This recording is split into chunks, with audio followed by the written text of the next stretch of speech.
Alright, are we still in right proper cluster cuss mode? Or is stuff actually working? Alright, looks like we're actually working. Okay. Alright, that's the ceiling.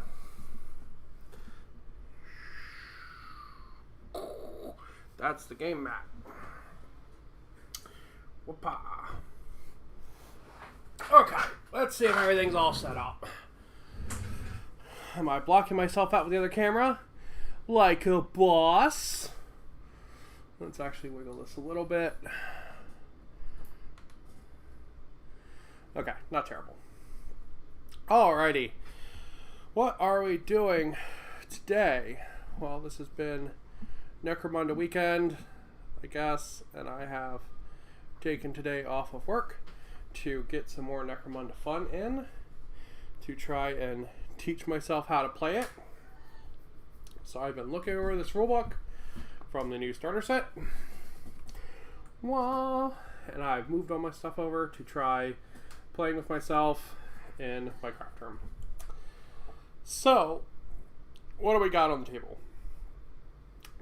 So this is the terrain from the new Hive War starter box. I've gone ahead and I've magnetized it all. How did I do that? Magnets on the inside. Magnets on the inside. Bing, bing, bing, bing, bing, bing, bing. Magnets on the inside. Ding, ding, ding, ding, ding. And then the thing that makes the magnets have some trubs is that there is a gap between the two elements. So I put some big 10 mil magnets there, and it makes them right proper strong. So that's pretty cool. So it should make them a little bit better, a little bit more stable on the table, which is nice. We also have a bunch of scatter terrain. And then we painted this up on the stream yesterday, and you can see I've started to block in the colors for some of the other pieces. These are all going to be kind of bright colors and should be pretty fun. I also have my Escher gang. So they are unfortunately not painted yet. I just got them snapped last night. But they are made out of a bunch of pieces from the new equipment set and a bunch of bits and bobs from other places. Like this is the Wild Runner from their other box. And there's the kitty cats from that box as well.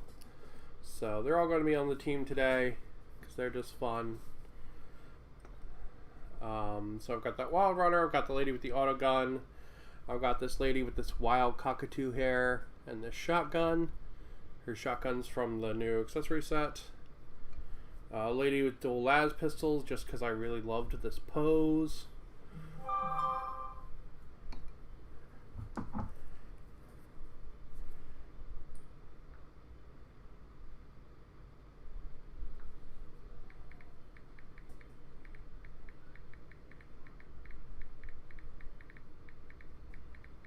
That is my mom texting me. Okay. And then lastly, we have who's going to be the leader for my ladies today, who has a chainsword and an auto pistol. The chainsword is from the new equipment set, and I think the auto pistol's from the standard one, but she's got some new hair there too, and I think a new face. But she is well fancy.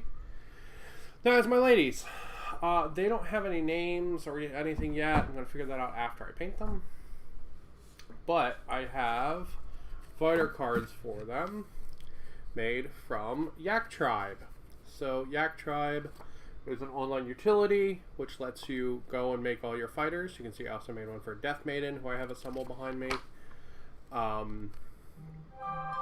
There's some more champs and stuff like that. So these are all my stats, which is pretty fun. The last stat, that's for the entire gang. I don't need that one, I can just throw that one away.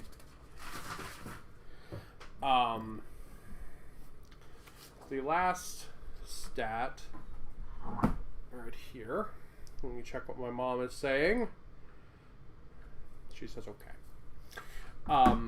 The last thing I have here, I marked it for Pox Walkers. This is for a Hive Scum Basically, these are like shitheads. You can add to any gang. They're pretty cheap and mediocre. You can give them some mediocre weapons. I'm going ahead and give this one a maul, because my enemy gang today is going to be a gang made out of Pox Walkers.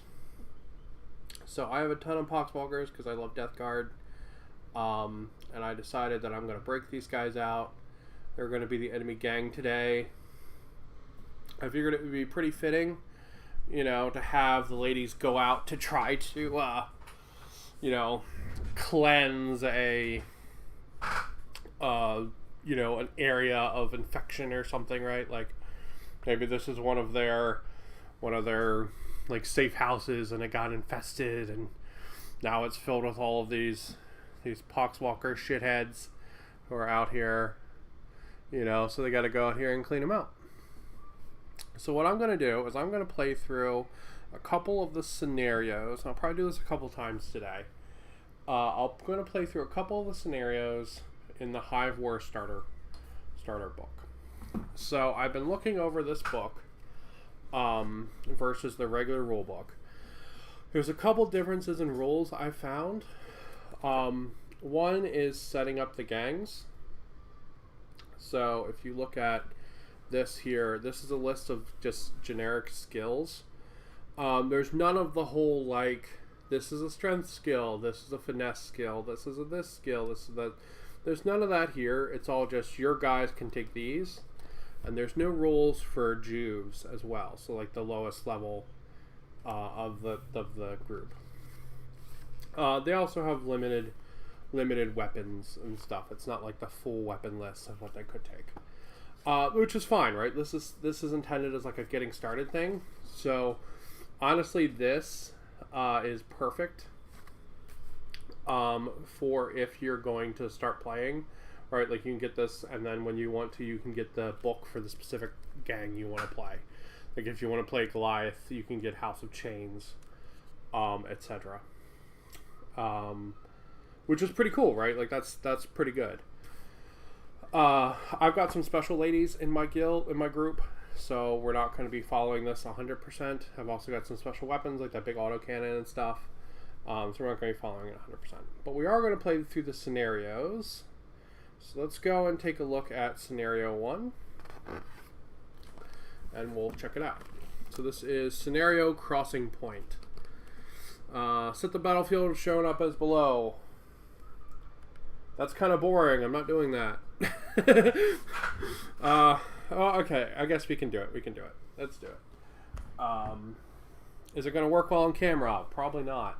Let's keep it like this. This looks better on camera, I think. Alright, I'm going to keep my terrain as it is. But the enemy faction is going to be on one side, and my faction is going to be on the other. Alright, so I'm going to put my ladies over here. Closest to me. Let's switch to the big cam. Alright, now let's put the ladies. Can you see them better over there? You can see them better over there. Alright. Now I'll put my ladies close to me, and I'll put the enemies over there. Alright, so you can see the Pox Walkers. They're going to go over here. Alright, so maybe this is some kind of like... I have a cat monster stuck in my beard. Hold on. Hello. Hello, everyone. Alright, so I'm going to put my ladies close to me. So we're going to follow... I'm not going to set up the terrain, but I'm going to follow where it says to put them. All right, we're going to put the enemy over here. Can you see that guy? Not really. I apologize for weird camera angles. I'm trying to get the hang of this still. Let's just move this piece of terrain. You do get a lot of terrain. Oh, I see why I had it back there. Okay, let's put that back. It's holding the cable off the board is what it's doing. Alright, so there's two Pox Walkers back behind that wall too. Oh, no! Kitty cat down. No, kitty cat, I need you. So, learning a new game, and getting new camera set up is a challenge and a half, man. But that's the fun of doing it on YouTube instead of just sitting here playing with myself in my room. So that is the fun of it. So I apologize for how scuffed this is probably going to be, but we're gonna have some fun as I throw all my papers around. Okay. Swapping back, other cam. Why are you? Please go. Thank you. Okay.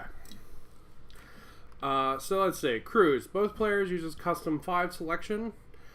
What that means is you can pick whatever 5 guys you want. So if you want, you know, like your champs or whatever, you can do that. So custom 5 units. Sarah uses standoff deployment rules. Arrows are shaded in red and green. So deployed on the lines like we've shown. Objectives. To the death. Each gang aim is simple. Eliminate the opposing gang. Ending the battle. Kill the dudes. End of the battle. And the other does not. The gang is automatically victorious. Okay. So this is simply just kill the other guy. Which we can do, alright? Lore-wise, let's say the Eschers are coming out here to purge these assholes that are taking up some safe house or something. And we've got our quick reference sheet here. To be honest, this reference sheet is actually not that helpful. So when you read through the shooting sequence, for instance, it doesn't include things like the firing dice and the ammo dice and stuff like that. It's just like extremely basic, but basic to the point where it's missing a lot of the like ideas. Because being new to Necromunda, what I've determined from playing or reading over Necromunda and stuff so far is that Necromunda is actually super simple, but everything is really, really wordy for like no reason at all. And I think it's to cover like really weird one-off situations, like, you know, you have a ganger that fell off of a platform and fell onto an enemy that was pinned and downed, and, you know, can they then get up in Coup De Gras, and like all these really weird kind of like super specific little rules.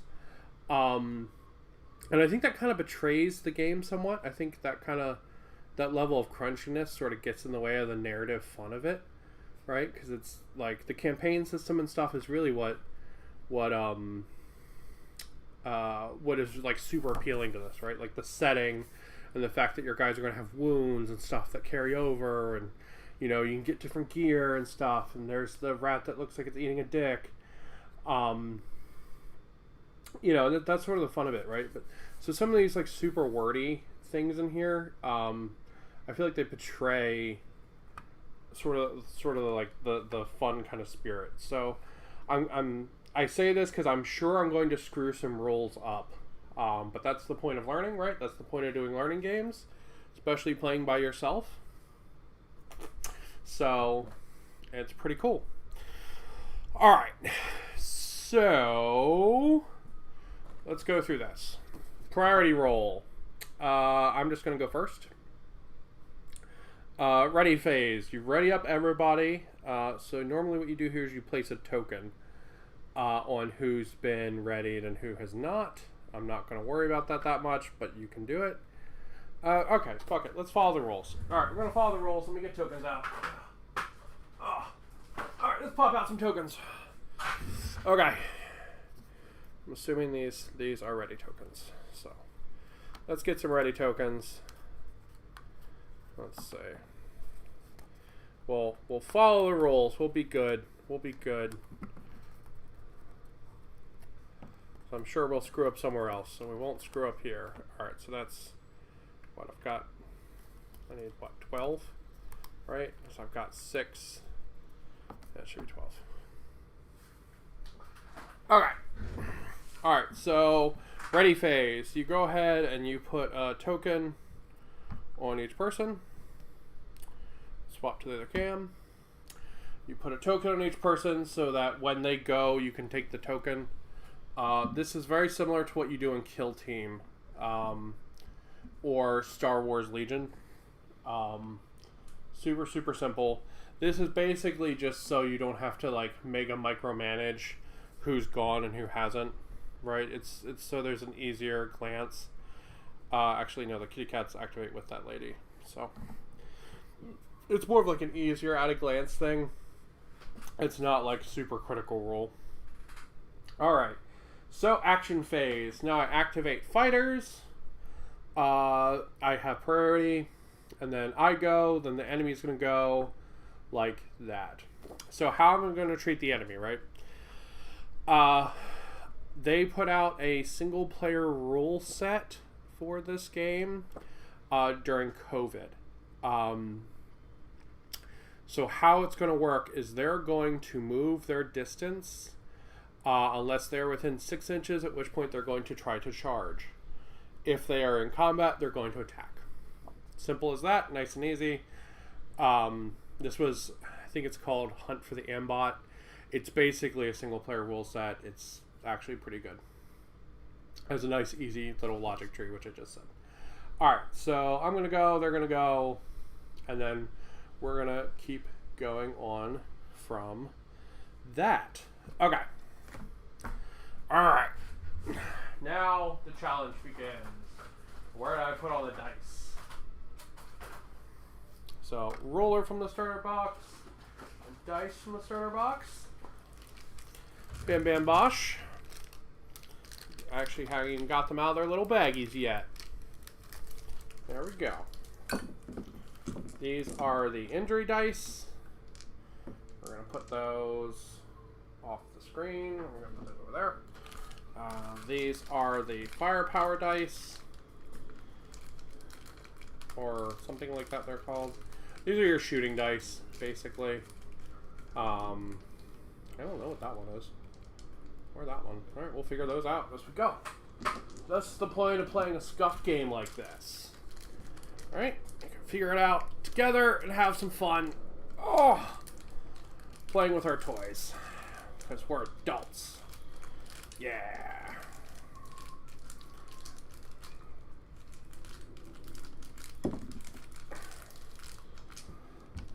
Alright, and those are our D6s. We'll move that guy so we can have some more room. We'll throw this in the trash can. It's right here. Alright, so I'm going to choose to activate a lady who is just slightly off camera. She's right here. She has a shotgun. So I'm going to check her rolls. She is just a ganger with a shotgun. So this is her rolls right here. So she has a movement skill of 5 and a ballistic skill of 4.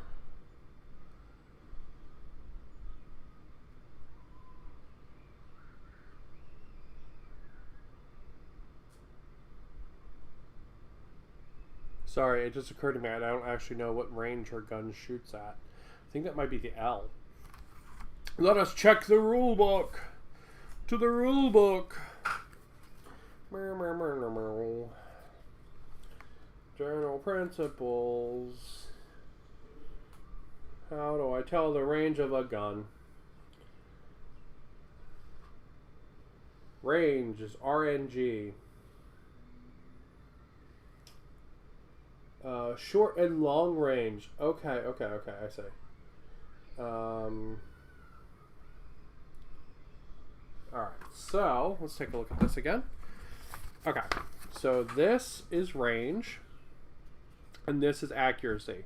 It's shown on the regular cards, but not on the Yak Tribe stuff for some reason.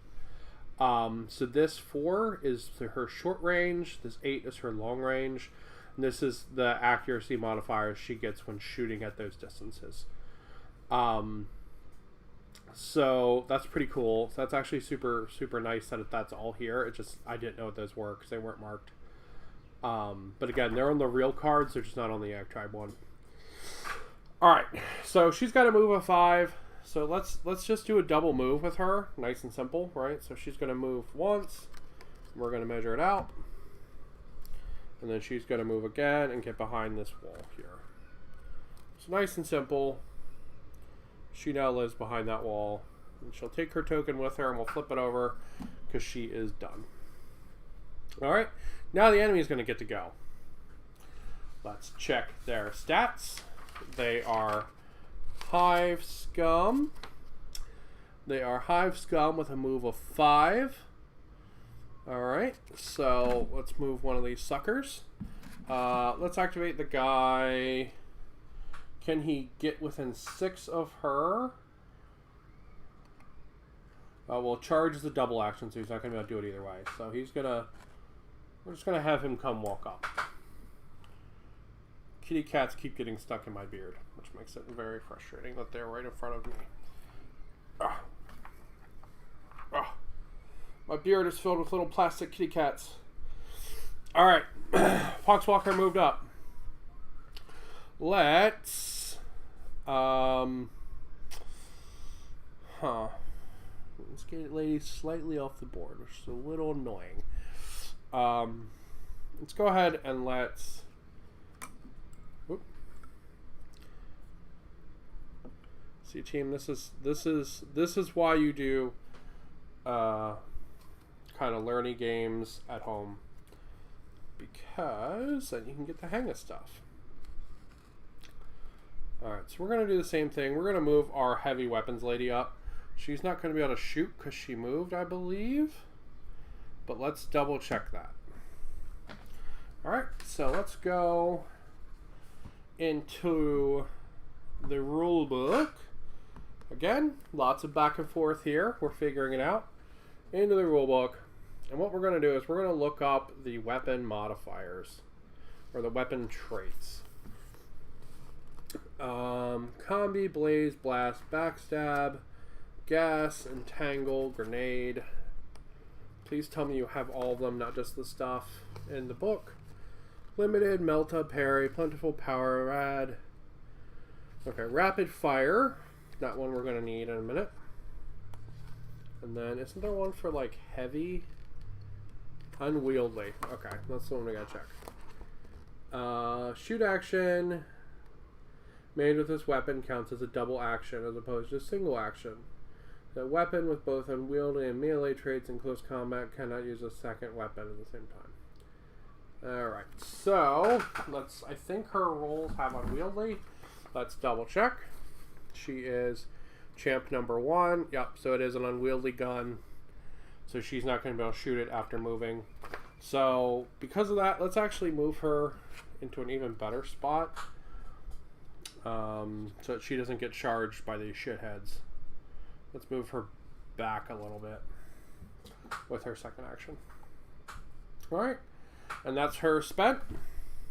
Now we're going to get to go with another Zombo.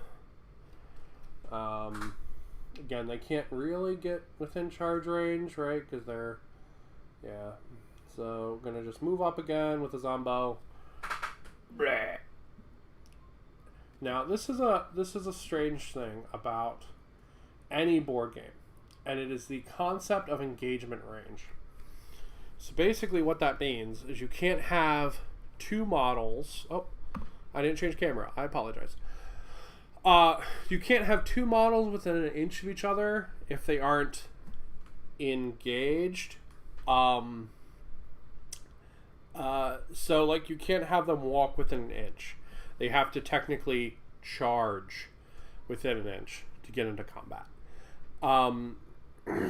It's kind of a crappy, like, just pure gamey rule, but it is one of those things you'll find in most miniatures games. Alright, so let's move the lady with the las pistols up so she's on camera. Pew pew pew pew. Alright, now we're actually going to try shooting. We're going to do shoots. We're going to do a shoots. Let's check her rules.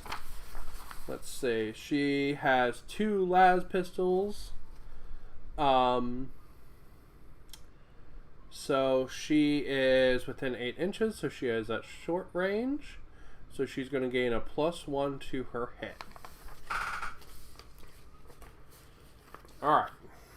Now, fun thing. She has 2 pistols. Can she shoot them both?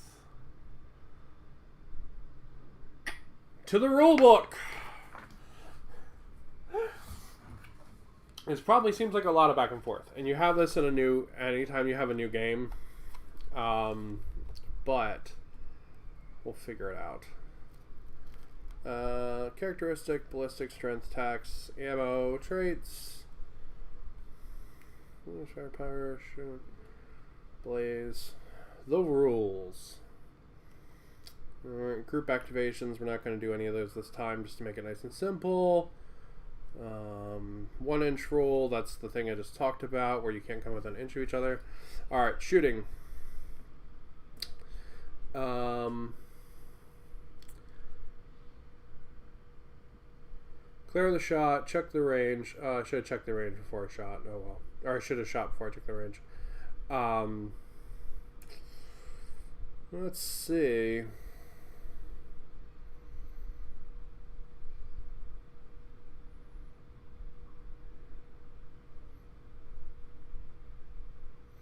I'm going to assume that she can shoot with both of them.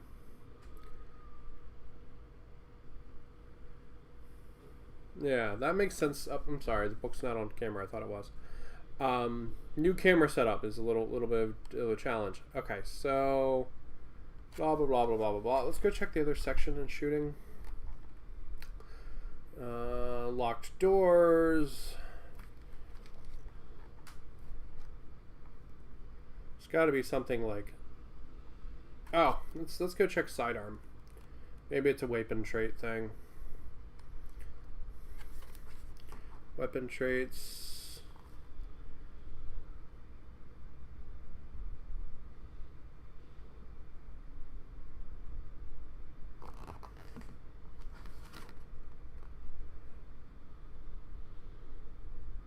Combi, entangle. I think sidearm means that she can use it in melee.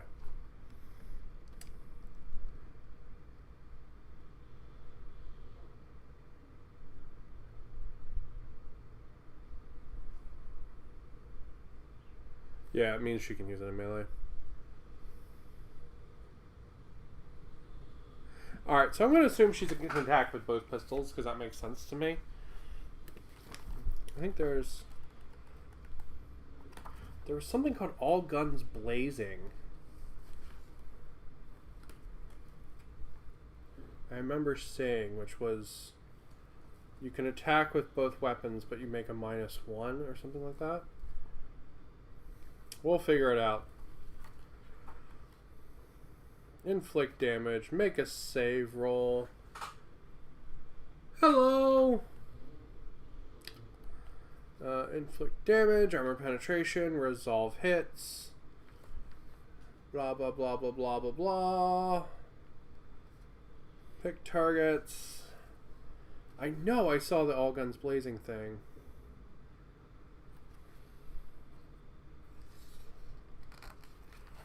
Yeah, I'm pretty sure it's terrain.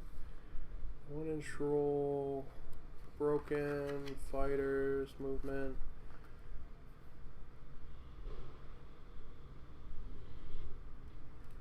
See, this is a problem with the rulebook being exceptionally... There it is, all guns blazing. Fighters armed with 2 weapons that can each have a sidearm trait. They can fire both at the same time, targeting the same enemy fighter. Both attacks must be made against the same target, -1. Okay, so it is what I thought it was. Alright, so she moved up. I'm going to choose to shoot this shithead right here. Alright, so that guy right there, I'm going to shoot him with both of her las pistols. Alright, so she's going to have a -1, but she's going to get to shoot both. So we're going to take 2 dice and 2 ammo dice, which are somewhere. There's one of them. Two shooty dice, 2 ammo dice. Match the colors. And we're gonna roll. All right. So we need to beat a 4+. We have a +1 because we're at short range, so that will take out our -1. So we need to beat a 4+. Let's get some dice cam. Whoopah! Is that a 1 or a 6? That's a 6. Okay, cool. So, both hits go through, and this one needs to be reloaded. This is a plentiful weapon, which means you don't have to actually do reload checks for it. So, that means it's basically really easy to reload, or ammo's super, super everywhere. Alright, so both hit, so we're good. So now we go into the wound roll. So wound rolls work just like they do in 40k. Basically, I'm going to make a dice check against the enemy's toughness. The enemy's toughness in this case is 3. My weapon's strength is 3. That means I need to get a 4 up. So the logic for that is that 1, 2, 3, right? That's half the dice. All right, 4, 5, 6, that's half the dice. So if I need to get a 4 up, if I need to get a 4, a 5, or a 6, that means I need to roll 50% chance of wounding. So I've got 2 hits going in. So that one failed, because I need a 4, or a 5, or a 6. Alright, so that one's a 6, so that one hits. So that hits, and it's going to inflict damage. Her gun does 1 damage. This guy has 1 life. So that's going to bring him down to 0 life. Now this is where it gets into sort of like, if this was 40k, I would just pop the guy off the board now and call it job done. But this is where it goes into like kill team mode. And we now do an injury dice. So I'm going to grab an injury dice, right? And we're going to roll it and we're going to see what happens.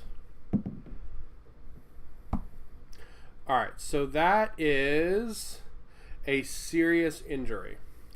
So that means that this guy is going to go essentially out of action. Or not out of action, that is the incorrect word. I should not use that word. This guy is going to... Let's find a good token for that. I think technically you're supposed to like lay the model down, but I don't like that. So we're gonna use a token for it. We're gonna say this double blood is serious injury. So he now has a serious injury. That means basically like he is knocked down and like pinned, so he can't do shit even though it's after his turn. He can't do shit now. And at the end of the game, he needs to try to like zombie pull himself back together, or basically he can't do anything next round. So he is disabled. Alright, so now they get to move, they get to activate. So, same thing. Zombie dickhead's moving up. Alright, and the zombies. There's going to be lots of charging with the zombies next time. Alright, now I'm going to move up my kitty cat lady. So she's going to get to activate, and so are her kitty cats. She has a 6-inch move. And she has a bunch of things I didn't look up, so that's fine. So she's going to get a 6-inch move. Alright, so we're going to move her up once, and then we're going to do some shooting. So we're going to move her up here. And then we're going to take a shot at the Zombo who just walked up. We're going to shoot with our bow, which is a short range. Oh, actually, the bow doesn't get bonuses at short range. It only gets bonuses at long range. Interesting. Interesting. Okay, well, I'm actually not going to move up with her then, because she's right here and she can see the zombie. So she's just going to she's going to aim and then shoot. So what aim's going to do is aim is going to give her a +1 to her hit rolls.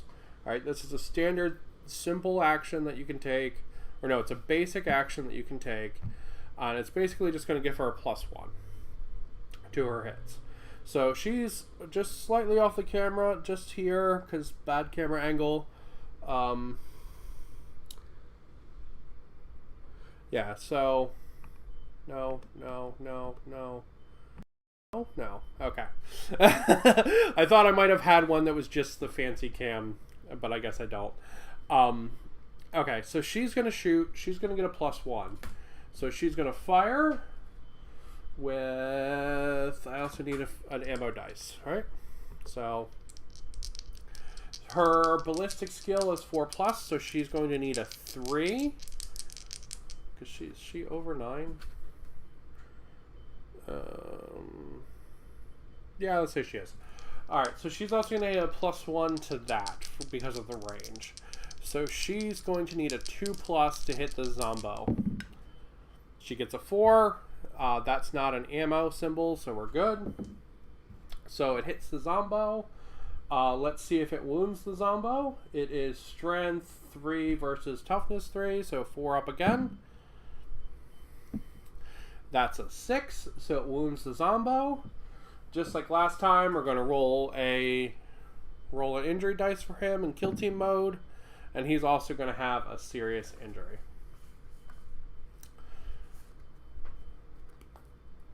We'll keep using these like double blood dot tokens for the serious injuries. Alright, so these two are basically knocked down now, and they can't do shit. So unless they can get themselves up next turn, they can't do anything. Alright, so kitty cats. Kitty cats are going to move up. Unfortunately, they cannot reach with charge, so they're just going to move up twice and stay. Actually, how far? Yeah. Alright, so they're just going to move up. Both kitty cats are. Meow, say the kitty cats. Alright. Now the Zombo is good to go. Same deal. Zombo here moving up. And then my leader, she's just going to get into the battle as well. And she's just going to move up behind the kitty cats. And this last Zombo, we'll move him over here. Alright, so now we have a big cluster of zombies. I wish somebody had some grenades or something, so that would be fun, but fortunately they don't. We've got a big cluster of zombies, and we've got the ladies sort of holding here. So they're going to now go into the next phase, right? Everyone has activated. So now we're going to go into basically like the cooldown, which is called the end phase. Now, if either or both players has one fighter seriously injured or out of action, they roll a d6 and add the number of fighters in their crew. My ladies don't have anything, and I'm going to say the zombies don't count. So we'll worry about this when my ladies take damage. Nobody's going to flee. Controlling player rolls an injury dice for everybody with a serious injury. Alright, so we're going to roll... let's say the guy on the left is yellow, and the guy on the right with a serious injury is black. Alright, so the guy on the right is just bleeds out and dies. And he is gone. And the guy on the left, he's still down with his injury. And then make a cool check for each broken fighter. Nobody's broken. We don't need to worry about that. Alright, so then we go into the next round. I'm going to have priority again because this is me playing with myself, so I'm just claiming it. And we go into the next round. So now I get to flip everybody's token back over because everybody's ready to rock again. Except for this guy, he's down. He can't do shit. Alright, so lady with the big fucking auto gun. Let me share how cool this lady is. Look at her fucking giant like Vasquez smart gun and like eye scouter and stuff. I love this model so much. She is my favorite. I am half debating straight up just making her the boss because I love the model so much. Alright, the problem is the boss doesn't get any bonuses to shooting, and she only gets bonuses to attack, so I feel like she should be melee because I'm a dummy. But I love this model. Alright, so she's gonna shoot. So let's check her stats. Where is she? There she is. Alright, so she's got a heavy stubber. It has a 40-inch range. Oop, no, thank you. It's got a 40-inch range, which is longer than my fucking game board. I will say, I am playing on a Kill Team mat that I have. A bunch of the game board's obscured because of videoing and stuff, but it is a Kill Team size mat. Because I love this Hive Wars starter box. It's fantastic starter box, but the mat it comes with is utter and absolute garbage. Like I unfolded it and already it has like ripping and chipping and stuff on it. It is the worst fucking thing. So just throwing that out there, don't expect to use that game mat for long if you use it. Get yourself something cool. So this is my Kill Team one. I don't have one for Necromunda yet. I figured this was kind of industrially, so I thought it'd be kind of cool. Anyway, alright, so this is our lady. Her gun is unwieldy, so it's going to be a double action to shoot it, and it's rapid fire 2, which means we're going to roll 2 ammo dice, which means she could be firing up to 6 hits at a time. So she's going to spray and pray at all these bastards. I'm going to not even have to count and say that they're within 20, so unfortunately she's not going to get the +1 to hit. But she has ballistic skill 3.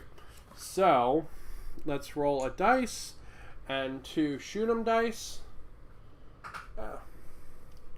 Where's my other shoot 'em dice?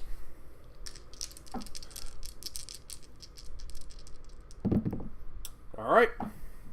It hits. 1 goes ammo, so she has to check that, but then it's 2 shots. So I can choose to put these into pretty much anything I want. So I'm going to put 1 into each one of these guys. I'm going to put 1 into each one of these guys. And then we're going to have to check her ammo. So let's do that real quick. So on a 4+, she's going to be able to reload her gun. Otherwise, she's going to have to spend an action next turn reloading it. So that's... Wait, that's the wrong dice. Right dice this time. Alright, so she rolled a 3. So her gun's going to be out of ammo, and she's going to have to reload it. So she's just like... And she blows her whole wad. But we get to do 2 wound rolls on the guys that got hit. 1 for each of them. This is a weapon with a toughness of 4, so 3s or better will do it. She is also a marksman, which is her champion special ability.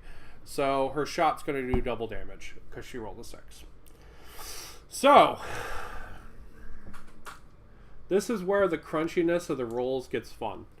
So I've got 2 hits, right? Because like normally like the crunchiness kind of gets in the way and it's kind of klutzy, but like in situations like this, it's just fun. So the one that gets double damage is going to get two wound rolls, and the one that doesn't is going to get 1. So you're going to fast roll these all together. Alright, so flesh wound, serious wound, and flesh wound. Flesh wounds are going to reduce their toughness. Serious wound's going to knock them down. So the red guy in the back is going to be knocked down. This guy here is going to be knocked down. They're both going to technically be pinned. So they're going to have to spend an action to get up. And they both have reduced flesh wounds. So, or reduced toughness. So, she's sitting there blazing away and she blew chunks out of both of them. Which is pretty fucking rad. Alright. Next up, the zombos are going to get to go. We're going to take the guy that just got hit. So he's going to have to stand up. But he can't charge because he has to stand up. So he's going to stand up and he's going to move towards the lady with the autogun to try to fuck her day up next round. Oh, no, he can't because he'll be within 1 inch of this fighter. Alright, well, he's just going to stand up and that's going to be his turn. Alright.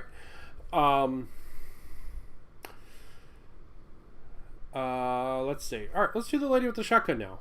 Let's put a shotgun shot into the red guy in the back. Oh no, let's put it... Yeah, let's put a shotgun shot into the red guy in the back. Because he is seriously wounded. Can we shoot people that are down? Interesting. I don't know if we can. To the rulebook! Alright. I mean, that dude is down. Can she just, like, blow his fucking dick off? Doors.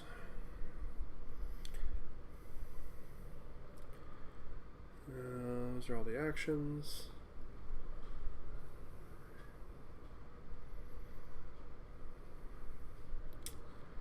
Ba ba ba ba ba ba ba.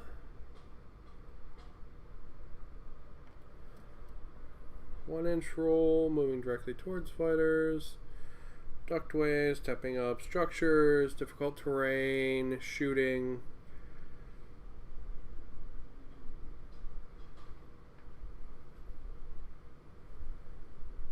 Okay, so if they are prone and in cover, I cannot shoot them. However, I guess because they've like fallen behind the cover, that makes sense. However, that motherfucker's not in cover, so fuck him. Let's blow him away. Alright, so let's check her rolls. This is the lady with the shotgun right here. We are within 4 inches, so that's going to be... We're going to choose to be scatter. We're going to get a +2, so we're on a 2+. We're going to hit the guy that's down. Alright, let's check the range. Yep, easily within 4 inches. Let's roll our dice. Alright, so it should be 1 shooty dice, 1 regular dice. So her shot's going to go through, but she's out of ammo. Alright, so shot's going to hit. Let's check her ammo and see if she can reload it. 4+ to reload her shotgun.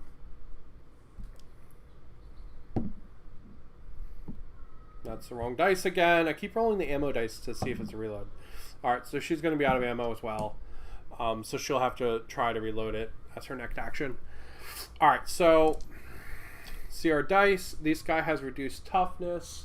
Her shotgun is toughness 2 plus toughness... Yeah, it's toughness 2. +1 because this guy has it's going to be reduced wounds of 1, so this guy has a wound of 1.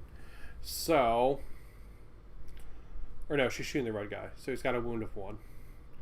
So on a 4-up, yeah, on a 4-up, he'll take a damage. All right, he takes a damage. Let's see what it is. Another serious injury. Does that just mean he's dead? Or does that mean he just takes another flesh wound? We'll just say he takes another flesh wound. I think that should mean that he's dead. But we'll just say he has another flesh wound. And that poor Zombo is just having chunks blown out of him all day. Alright, now she's going to try to reload her shotgun. And I think that means she does it, right? No, I rolled the wrong dice again. Alright, 4-up. Can she reload her shotgun? It's a 4. Her shotgun's reloaded for next time. Alright. They'll get to do melee, I'm sure, at some point. Okay, this guy is going to try to charge her. So he's going to go up and over the barricade and try to charge her. So he gets his movement plus a D3. So... Oh, camera. Camera? Aw. Man, alright. 1 second.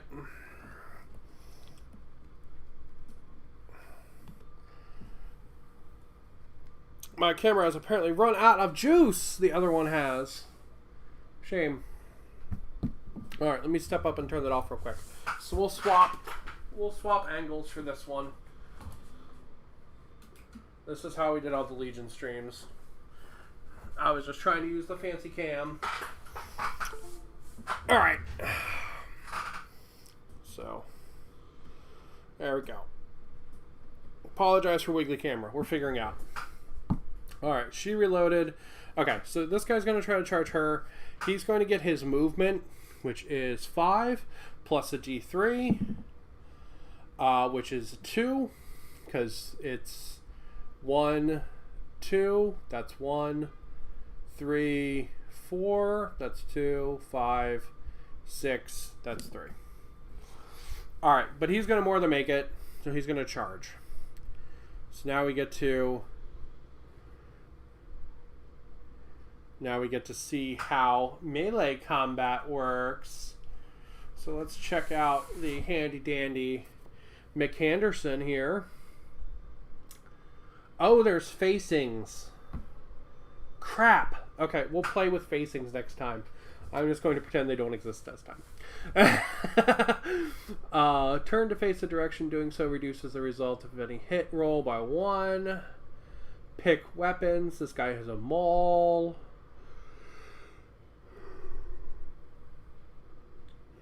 Determine attack dice. The number of attack dice rolled is equal to the fighter's attacks characteristic. And he gets +1 for charging.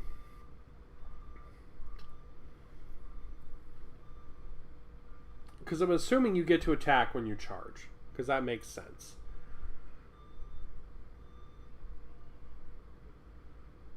Okay. So let's check his rolls. He's the Pox Walker there. So he's got 1 attack +1 for charging. So he's got 2 attacks. These are going to be his attack dice. Right here. So he needs to hit with a weapon skill of 4+. Can he hit her with his maul? He cannot. So that's 2 and 2. That's the end of his action. Alright. Let's go with our archer lady. Let's put a shot into... kind of just really want to kill the guy that's down. Yeah, let's just kill the guy that's down. Screw it. I know it's not a useful action, but... Alright, so...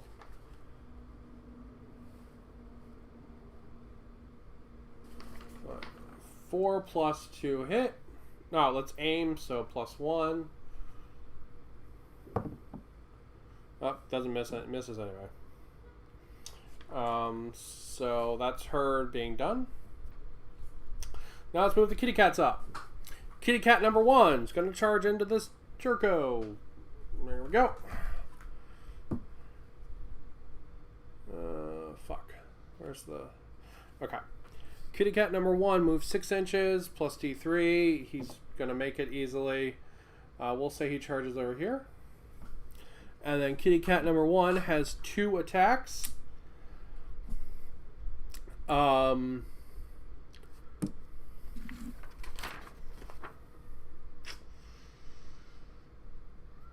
Yak Tribe, what are you doing to me, man? To the digital thing I have on my phone.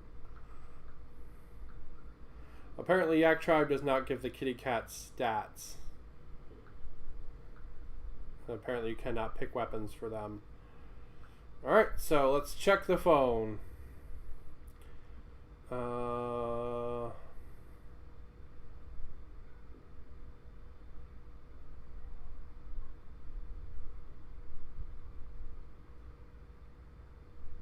Wait, how do these work? I guess they're just attacking with their, like, default strength. They don't actually have a weapon that modifies it. Okay, that makes sense then. We're good. Alright, so that means that he is weapon skill 4+ with 2 attacks +1 for charging. Alright, so 1 hits. These 2 do not. Does it wound? It is strength 3, plus that guy has a... oh crap, was that guy actually the guy that was down and shouldn't have done anything? Oh well. Screw it. We're rolling. This is why we're learning, team. This is why we're learning. Alright, so let's... 3 plus 3. It does not wound. Kitty cat cannot wound him. Let's do the same thing with the other kitty cat. 3 attacks. 2 6 hits.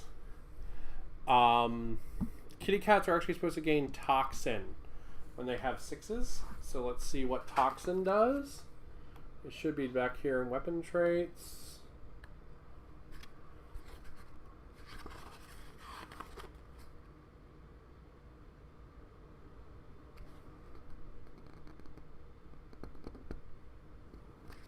Instead of making a wound roll for a toxin attack, roll a d6. Results equal to or higher to the entire toughness on a natural. So natural 6. Make an injury roll for them.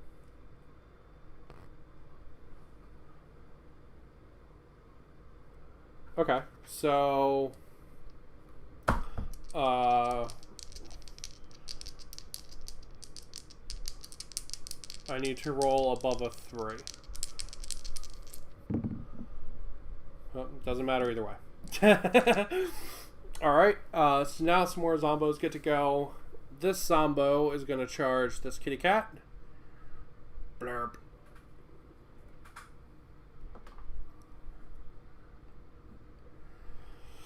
Yeah, I'm gonna take off these like I've activated tokens because they are actually confusing me more than not having them, to be honest. All right.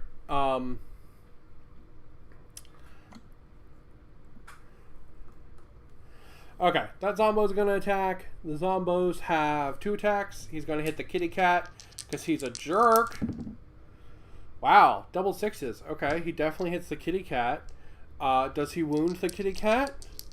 Strength.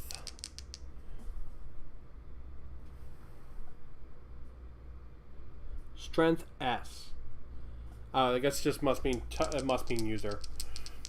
All right, so strength 3 versus toughness. What's his toughness on a kitty cat? 3. He needs a 4 up.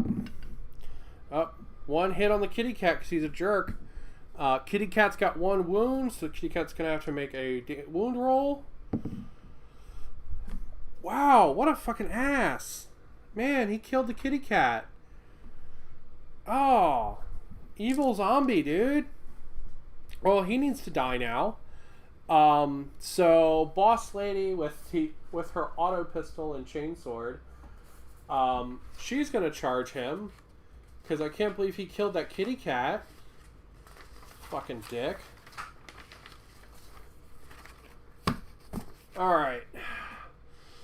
So, this is her stats. She's got an auto pistol and a chainsword.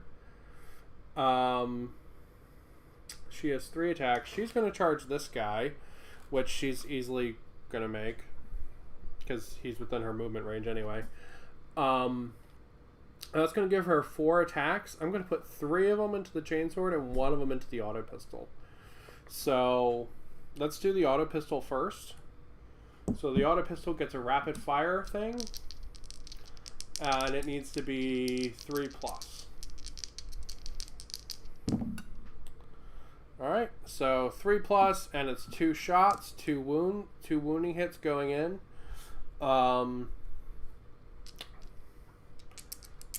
We are within. Oh, we were within the range anyway, so we don't need to do that. All right, so wounds.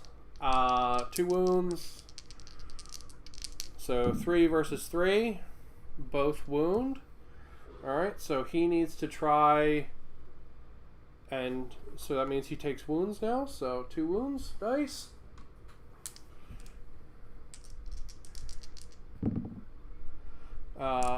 Broken bone and a flesh wound. All right, so now let's do the chainsword, which gets 3 attacks with weapon skill +3. They all hit. Wow, this guy's like super dead. Let's see if they all wound. 3 plus 3, 3. This guy has a flesh wound and a serious wound, so he's going to be being wounded on 3s. Wait, or is it 3s or 2s? Yeah, I think it's 3. Alright, so that goes through.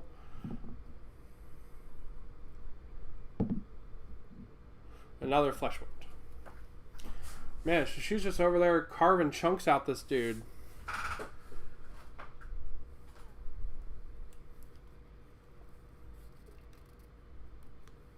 So he's got 2 flesh wounds.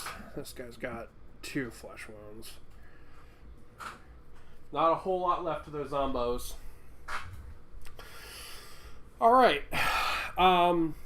Let's see. This guy is down. That guy picked himself up. That guy's gone. This guy's gone. This lady gets to go next. So she's going to charge and do the same thing.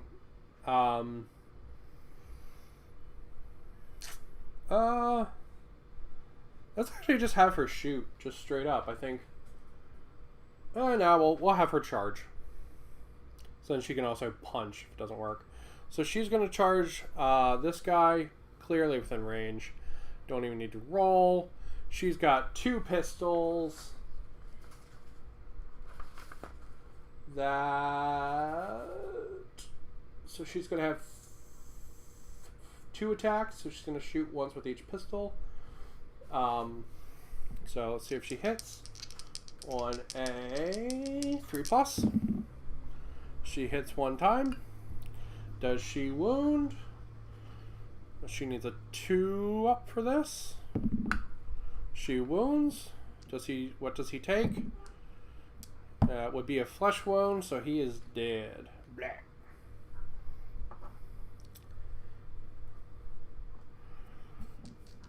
Alright, so I think I'm playing that wrong, to be honest. I think I'm playing that very wrong. So I think if somebody's down, I think my people, or the enemy, or anybody, can actually do something called a Coup De Gras, where you just kill them outright if you're within melee. So let's check that real quick. I don't think you have to, like, hit them while they're down. I think you just basically, like, stamp on their face.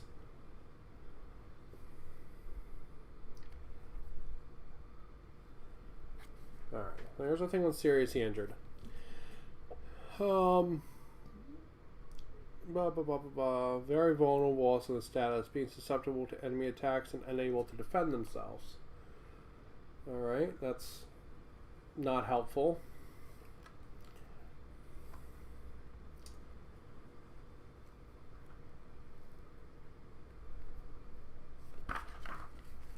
Okay, let's see. Coup De Gras. If this fighter is not engaged with any other fighters, pick one. Seriously injured enemy fighter with 1 inch of the vision arc of this fighter. The fighter immediately goes out of action. Okay. Alright, so I guess you can't charge in Coup De Gras. I guess you have to be in combat to Coup De Gras. So I think that worked correctly.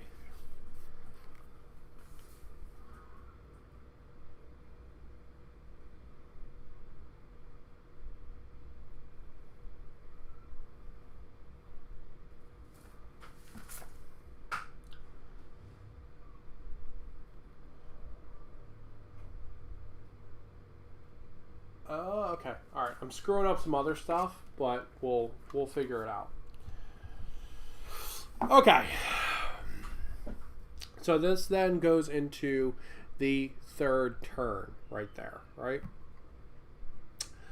We would then go into the 3rd turn.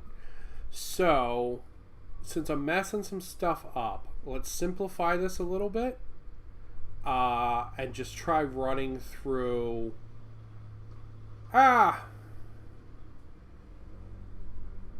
Nah, screw it. Let's keep going. Why not? We'll keep going. We can play it right from here on out, or what I think is correct, right? Because that's the point of doing learning games. You're going to mess stuff up, and you're going to learn it as you go. Okay, so now we're going to go into turn 3. Fancy turn 3 graphic.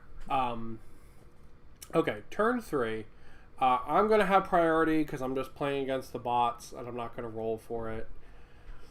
So now we're going to say none of these guys are serious injured or anything like that, but we're going to keep their flesh wounds on them just so...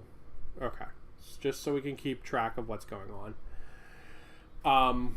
Okay, so now I'm going to elect a fighter to pick. And, everybody's ready. I'm going to elect a fighter to play with. I'm going to choose my lady with the big gun. And she's going to get to shoot. So, we're going to look at her stats. Alright, so she's got a 3+. Her weapon is unwieldy, so it takes 2 actions, and she has rapid fire.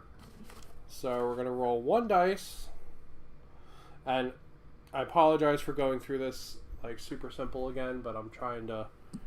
I was getting a little confused because I thought it made sense and then it didn't. And then she's going to get 2 rapid fire dice.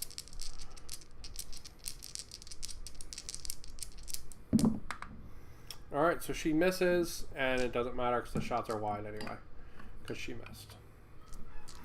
Alright, now the enemy is going to get to go. This guy, the big zombie monster pestigore guy, he's going to charge the lady with the shotgun. He doesn't need to make any kind of roll because he's clearly within his movement range. So he's charging into her. And now he's going to attack. So he's going to get 1 attack as his basic attack, 1 attack for charging. So we're going to roll those. He is weapon skill 4. So on a 4 up, he's going to hit her. Alright, so he hits her twice.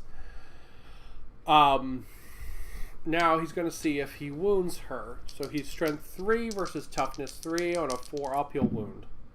Alright, he wounds twice. Man. Okay, so this is the part where I was screwing up. I was skipping a step. My lady now gets to do a save roll. So let's do a save roll. She's going to save roll for each wound that would have gone through. So the first one is a 5. The second one is a 1. Alright, so she is the ganger here with the shotgun. So it's leadership, cool, initiative, strength, intelligence, will. Alright, which one of these is used for save rolls? Let's look at the cheat sheet.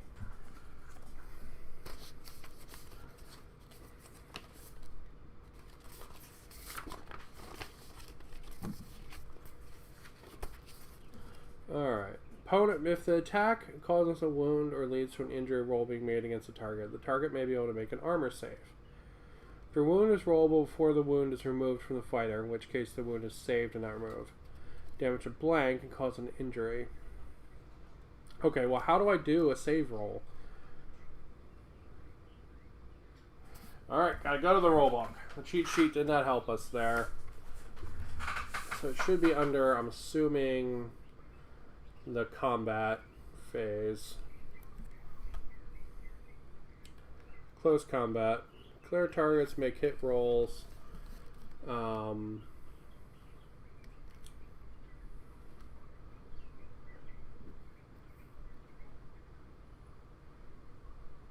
If all enemy fighters the attacker was engaged with are now prone and seriously injured, the mater may cut against one such enemy fighter.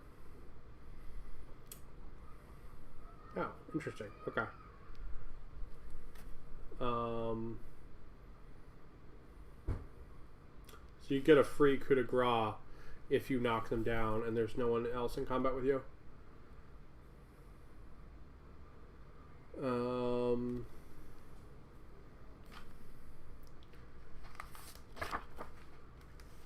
Okay. Make a save roll.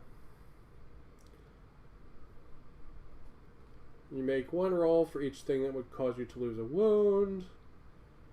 Made, but before the wound is removed from the fighter, in which case the wound is saved. Ba, ba, ba, ba, ba, ba, ba.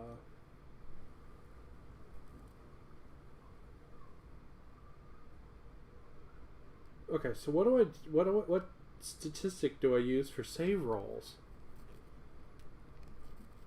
Fuck.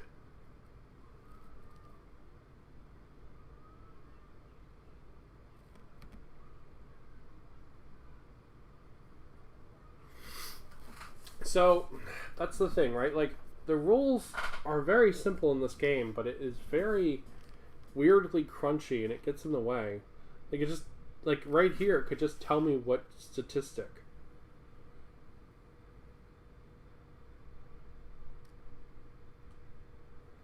Maybe I need to go and look at the chart again. Maybe it's something on the fighter card.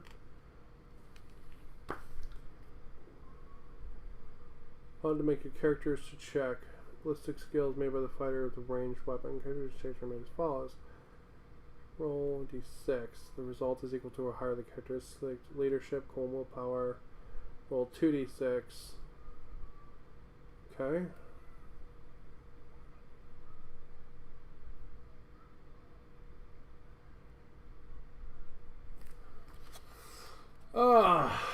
How do we do saves? Accuracy, strength.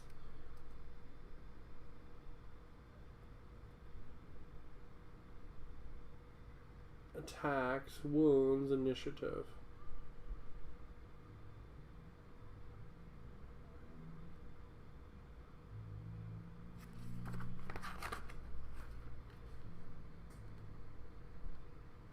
Game, for real, man. I'm assuming it's against initiative.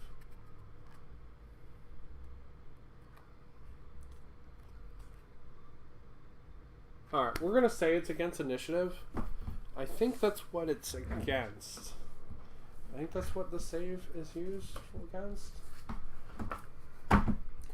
Just, very frustrating because not clear at all. Alright, so lady with the shotgun, we'll say...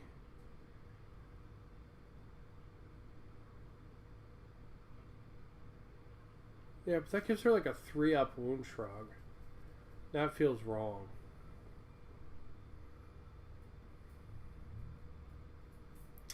Alright. I'm gonna have to look that up. We're gonna just keep going with not doing saves, because this is the big thing I was screwing up. But I'm not sure what statistic I'm supposed to use for it. I'm gonna have to dig around on the internet, try to figure it out, because it is not very clear in the rulebook. Alright, so we're just going to say she takes 2 wound checks. 2 serious injuries. So she's going to go down, and then he's going to basically get to, like, smother her.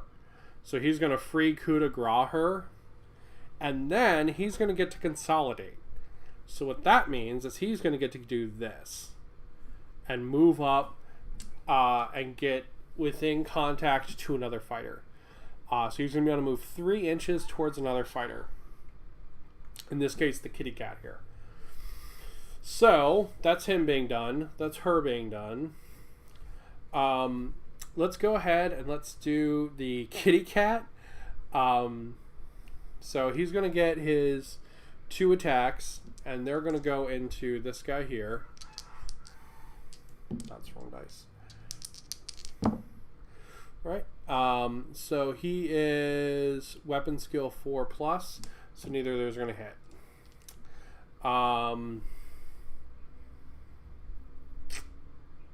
Yeah, he'll just stay there. He can't do anything else.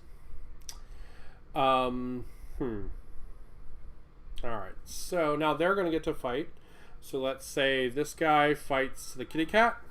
So he's going to have 1 attack, because he didn't charge or anything like that. Right, so he hits on a 6. It's going to be strength 3 versus toughness 3, so he's wounding on a 4+. He does not wound the kitty cat. Alright, now it's back to my turn. I'm going to charge those guys with this lady with the pistols. They're within her movement range, so she doesn't really need to do anything. She doesn't need to roll, so she's just going to do that. So she's going to get 1 attack, then she's going to get 1 attack for the charge. So we're going to roll those off with her pistols.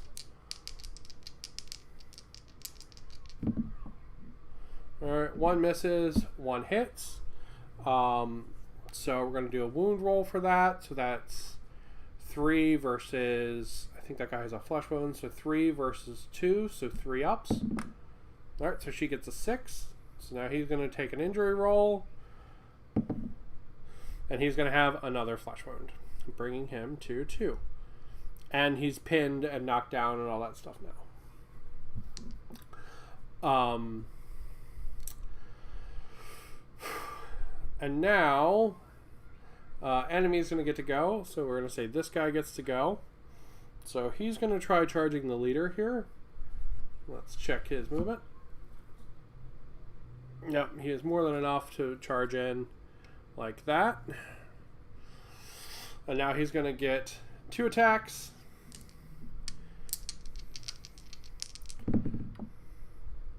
One hits, one does not. Let's see if it wounds. Need a 4 up. Does not wound. Alright. Oh man, I missed another rule. Darn. Okay. So anytime you attack somebody, they get to attack you back. This is what makes melee a meat grinder. And I just remembered this, and I've missed it this whole time.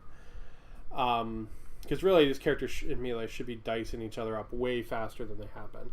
So, she's going to get to attack back. It's called a reaction attack. All the monsters and stuff would have gone to do it too. I'm just missing everything, apparently. I'm messing everything up. Jazz hands. Overwhelmed. Alright, so she's got 3 attacks.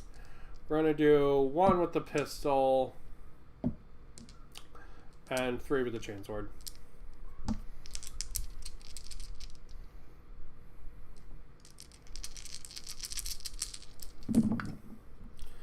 Alright, so our pistol hits. 2 of the ones with the chainsword hit. Alright, so 3 attacks, gonna see if they wound. Each one is toughness 3. Alright. Wounds reduces him to 0. Let's see if either of these just bring him out of action. So he's going to go down with a serious injury, and then we're going to get to free Coup De Gras him out of existence.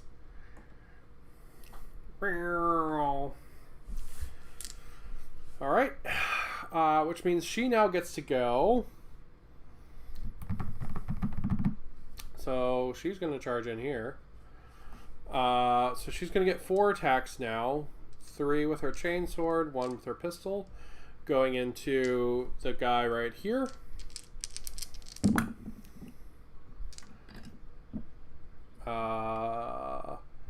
These both miss. These both hit. I need to do a pistol shot. Oh, she actually gets more with the pistol. Okay. Alright, so those are my wounds I get to roll. I need a...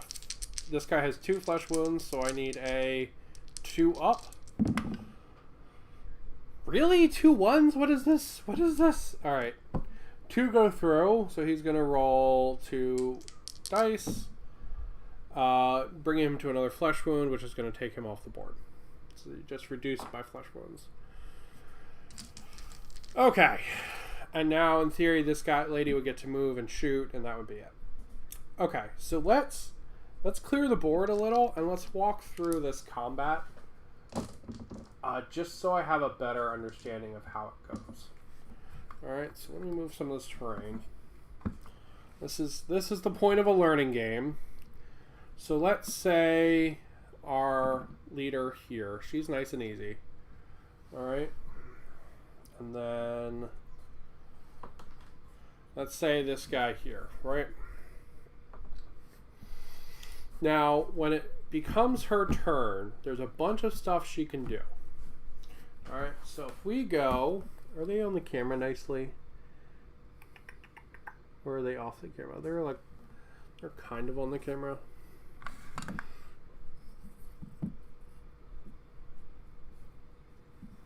There we go. There we go. So I've got the leader model and I've got the Pestigore guy here. Alright. So when it becomes her turn, she has a bunch of actions she can do. She can take cover. She can shoot, she can aim, she can reload, she can coup de gras.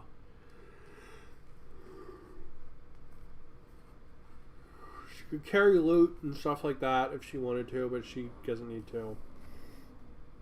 Or she can... Where's the one for charge? Charge. Alright. Yeah, they get a free basic fight when they do it. Okay, I'm going to double check that. Okay. So let's say that it is her turn. So she gets to charge. We have our roller, which in theory is actually really hard to see on camera, so I'll use a different one next time. Right? Now he is within her movement. Right? But let's say she was a little bit further back, and he is not within her movement. Right? Say he's just an inch out of it. So what we're going to do is we're going to take her movement, which is 5, and we're going to roll a d3. It's going to give me a 1, so that's going to be a 1 extra to her movement. So she'll make it because he was only 1 extra out, right? She can get up all nice and cuddly with our gross monster there. Now she gets to attack, right? Now she's going to have 3 attacks plus 1 for charging. So she's going to have 4 attacks. Because she has a pistol with the sidearm trait, I can allocate one of these attacks to her pistol. So we're going to do that. And the other 3 will go into her chainsword. So 3 attacks with the chainsword, 1 attack with the pistol. All right, we're going to roll that out. This one misses. We're going to have to... It is a rapid fire thing. I should have rolled one of the ammo dice. It would have hit twice if it had actually hit. Alright. So her ballistic skill is 3+. This 2 doesn't make it. This 1 is an automatic guaranteed fail, because 1 always is. These 2 with the chainsword go through. Now, I need to see if these wound. Alright. Alright, so wounding is going to be 3 versus 3, so 4 up. This one's going to go away. So that one's going to wound. Alright, we've got all this down, because this is the same basic flow, plus this dice that pretty much all GW games use, right? This is the same as Warcry. This is the same as... What's actually different than Warcry? This is the same as Kill Team, 40k, Age of Sigmar, everything, all that stuff's the same so far. And now he's going to lose his 1 wound. So now he's going to get to make a save. I do not know what he uses that for. Oh, this just, that's totally thrown me off and it's bugging me.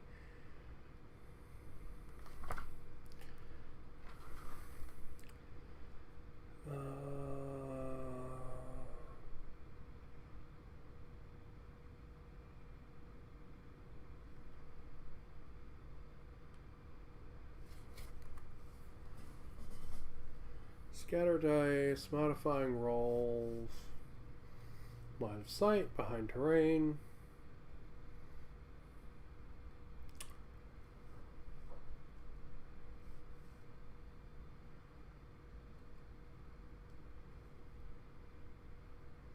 Recovery tests, fleeing the battlefield. See, in 40k and Age of Sigmar, they just have a stat called save. And it's very frustrating that this one does not.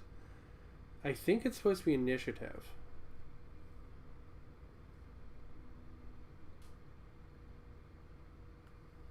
Railings, falling hazards.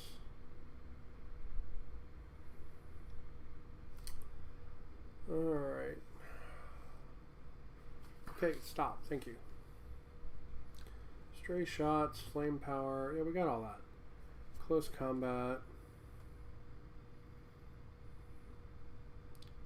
Okay, so apparently you can only coup de gras or consolidate. You can't do both. The result, if a hit results in a wound roll or leads to an injury roll being made against a fighter for any reason, the fighter will make a save roll. Only 1 save roll may be made for each hit that successfully wounds or leads to an injury, regardless of how many different save rolls a fighter may have. For example, if a fighter wears both mesh armor and a retractor field, they may only attempt a save roll against a successful wound roll, one of those items. Okay. This is why they don't have This is why they don't have a save stat. All right, that makes perfect sense. I understand it now. It was poorly written, and I'm dumb. That's a bad combo. Okay. You don't get a save by default. So the whole thing we just played was right. You only get a save if you were wearing armor or something that gives you one. You don't get one by default, which is why you don't have a save statistic. Alright, we figured it out. Go team. Okay. So this guy doesn't get a save. So now, the one attack of her 4 attacks that went through, we have to do an injury roll for. So he's going to take a flesh wound.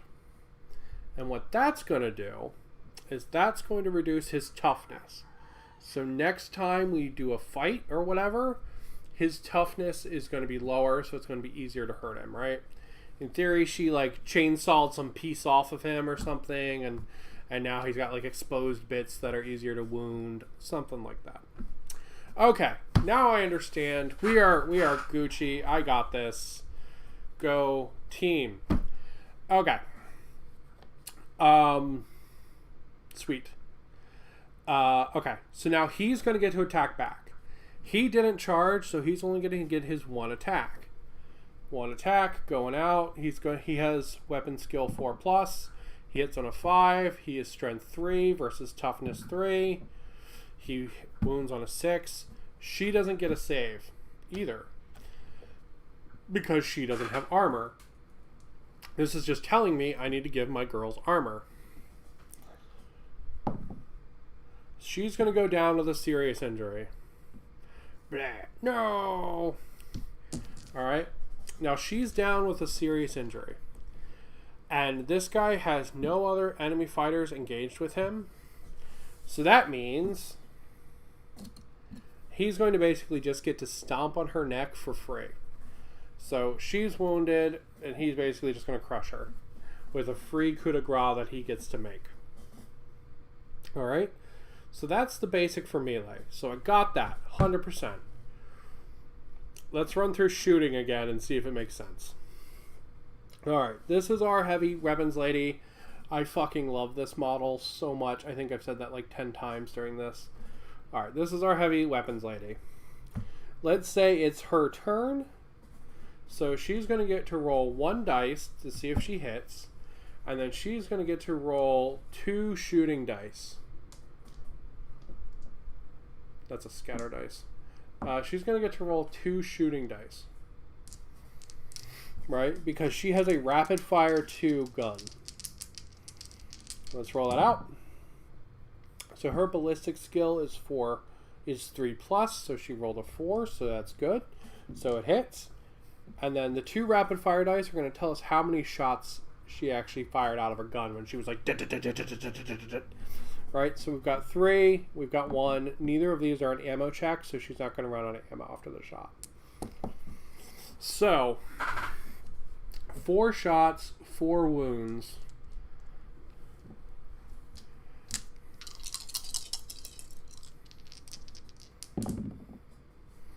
Alright, so the 1s automatically fail. 1 is always an auto fail. 4s and 5s, she has a toughness of, I think this gun has a toughness of 3. This gun has a toughness of 4, so she's wounding on 3s. All of these wound. This guy's not going to get to make a single thing. Alright, so he's going to go down with a serious injury. He is then going to take 2 flesh wounds. Now what I need to check is if the serious injury also counts as a flesh wound. So let's check that, and then I think we have the full basics of all of the rules down, minus like weirdnesses. So let's check if Let's check if serious injuries inflict a flesh wound as well. Because it would make sense that they do.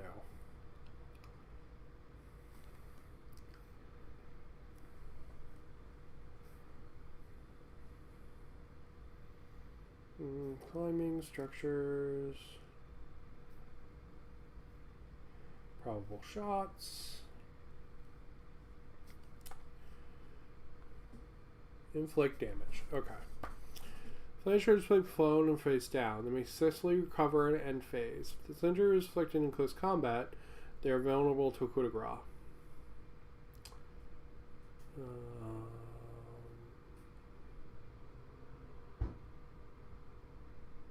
Okay, so they don't actually get a flesh wound on this. So he's basically knocked down. He has 2 flesh wounds. He had one from before he killed the other lady in theory. So he would be dead because he would be reduced to 0 toughness, which is another way to kill somebody. Okay, I think we have enough to try out one of the other scenarios. So let me go check on my pupper. So I will.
My doggo, I wanted to make sure he wasn't outside this whole time. So it gets kind of hot here in Hawaii. So, brought to you by Hawaiian Sun, Pineapple Orange. But my doggo is asleep. He is good. Alright, team, I think we got it figured out. Only took an hour and a half.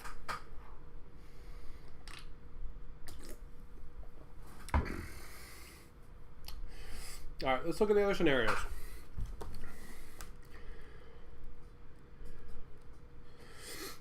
And honestly, that's like what these scenarios are for, right? They're intended to be kind of scuffed while you figure it out. Alright, this one, let's do scenario 2. Attacker and Defender. Attacking gang is attempting to storm and seize control of the gatehouse to their enemy's stronghold. Defender is attempting to keep it. No fighter alive in the battle ends. And if at the end of the second round, one gang has at least one fighter within the gatehouse, their opponent does not. Alright, so this one's capture the hill. Basically. So, let's capture the hill. Let's make a hill. Alright, let's make a hill that works on camera. Okay, so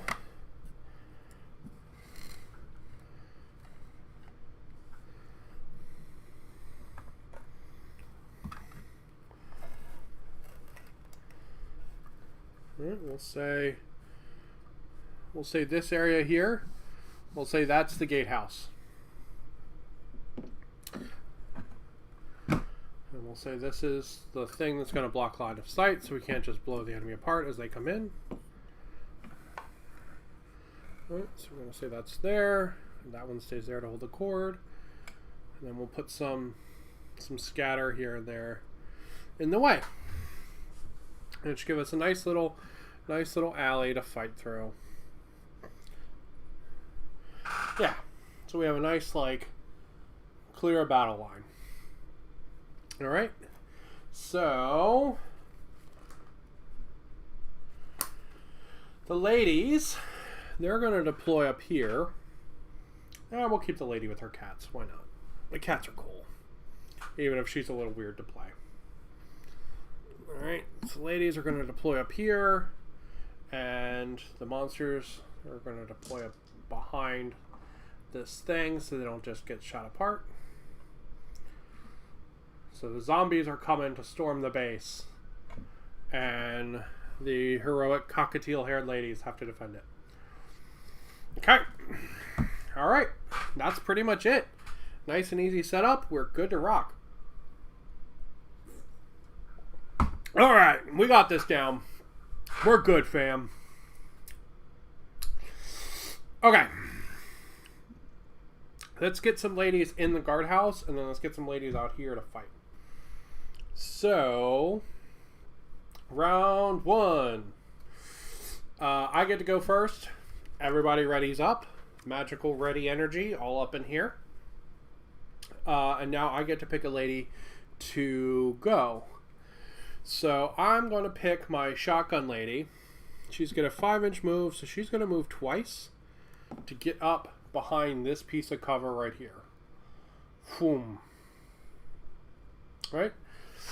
So these ladies are like rushing in because they're like, oh no, the entrance to the base is unguarded. And there's a bunch of zombie shitheads coming. We need to defend it. So they're coming in as like support.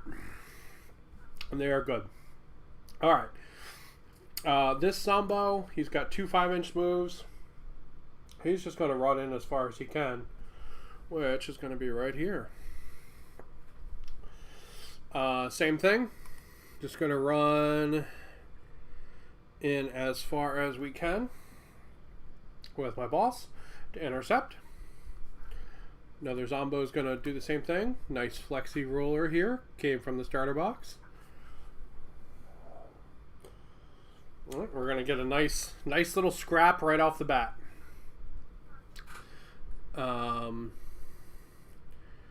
We don't really want to scrap with the archer lady. So we're going to move her distance so she can get some accuracy. And then she's going to shoot. So let's check her stats. Let's see what she's got. She is... prospect. Oh, it's actually -1 for long range. Oh, okay. That was my bad last time. Okay, so is she within 9 inches of this guy? Yes. Alright, so she doesn't have to worry about any of those minuses. So she's going to fire 1 shot, strength 3, into that Zombo. I should have rolled it before I did it. Oh well. You're not supposed to pre-measure like I did there, just inflexively. You're not supposed to do that. Alright, so she hits on a 6, and she doesn't have to reload, so she hits her zombie buddy. So 3 versus 3 is a 4-up. That's a 6, so he's going to have to take a wound roll. And he's going to take a flesh wound. However, he is knocked down. He is not seriously injured, but he is knocked down. So we're actually going to use the exclamation points for those. I know those are the ready tokens, but we're going to use these instead. Alright. Now her kitty cats are going to get to go. They have 6-inch moves. They're just going to come and get in the way, basically. Alright, now it's zombie move time.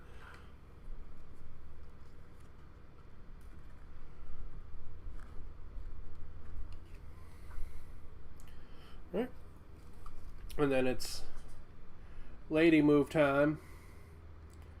So we're going to put her just on the other side of this barrier. And she's going to shoot at the knockdown zombie.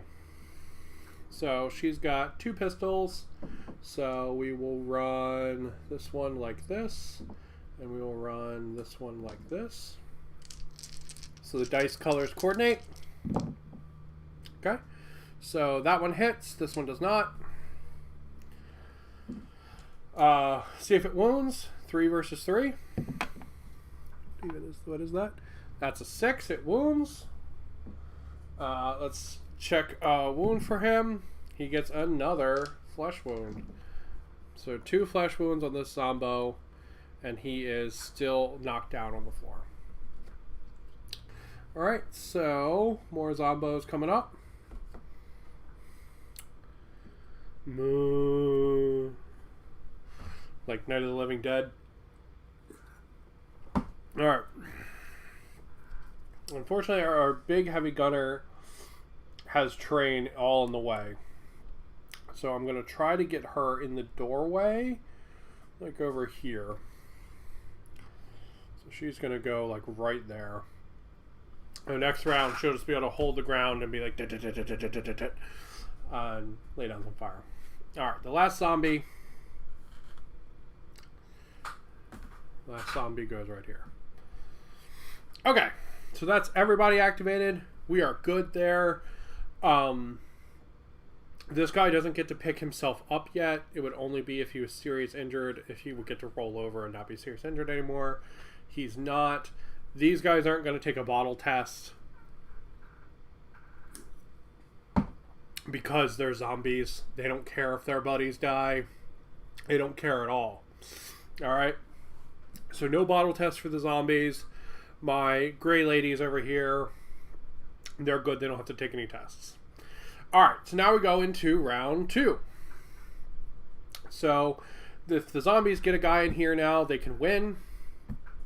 So the ladies have to like block them, make sure that there's no zombies in here without somebody in there with them. So I get to choose a model to activate. Magical Radiating Energy. Ooh, Magical Radiating Energy. I'm going to choose to activate this lady here.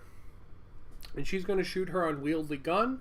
Unwieldy means it takes 2 actions, so it's going to be her whole turn. And she's going to shoot it into the guy right in front.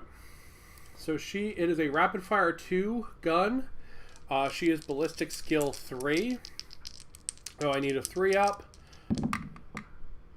And I get a 2, which is a shame because it would have been 4 shots. That's a real shame. Alright, so that's her turn done. Now the zombies get to go. This zombie is going to try to charge this boss here. So he's going to do it. He is within his movement, so he doesn't even need to roll for anything extra. And he charges her. He's got 2 attacks. Unfortunately, 1 normal and then 1 for the charge. He has a weapon skill of 4+, so this one's going to miss. And this one's going to hit. Let's see if it wounds. He is strength 3 versus toughness 3. It wounds on a 5. Now let's check let's see if he just runs up and just cleaves my boss in half. No, but he seriously injures her. Now she is seriously injured in melee combat. This means that since no one else is engaged there, he's going to get to make a free coup de gras and kill her. Right? He just ran up and was like, nom, nom, nom, I'm going to eat your neck. And she couldn't do shit about it. So, not the best. And thankfully, that is the end of his turn, so the zombies can't get in here and win. So, next up, I get to choose somebody. So I'm going to choose the shotgun lady here, and she's going to aim and shoot her shotgun. So let me pull up the rolls for the shotgun lady. Now she is going to use Scatter Shot. I actually don't know what that does. Let's look it up. It should be under the weapon things. Weapon traits. Make D6 wound rolls instead of 1. Ooh, that's cool. Alright, so she needs a 3-up with her Scatter Shot. +2. Wow, because of the range. Alright, so +2. So she actually needs a 2-up. Are you for real? Lady needs a 2-up. Lady gets a 1. What is this? Alright, well, she's done. Not doing anything. This zombie is going to stand up, and then he's going to move as close as he can. Because he can't charge, because he needs 2 actions for it. Alright. Archer lady, right here. She's going to shoot at this guy. Let's check the range. Okay, he's within 9, so she doesn't have to take any penalties. Alright, so... got a 6. The ammo dice doesn't matter for her because her weapon's not rapid fire. Alright, so we got a 6, so it hits. See if it wounds. Does not wound. Ooh, bad luck dice for the ladies fighting the zombies. Alright, now the kitty cats are going to get to go. This one's going to charge in to this guy here. So it's going to get 3 attacks for charging in. 2 attack base plus 1 for charging. That's an ammo dice. Alright, so... no, actually only that one hits. Okay, 1 hits. See if it wounds. It does wound.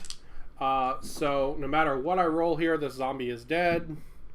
It's a serious injury. So he's going to go down, not have any buddies, and the kitty cat's going to eat his face off. So 1 zombie down.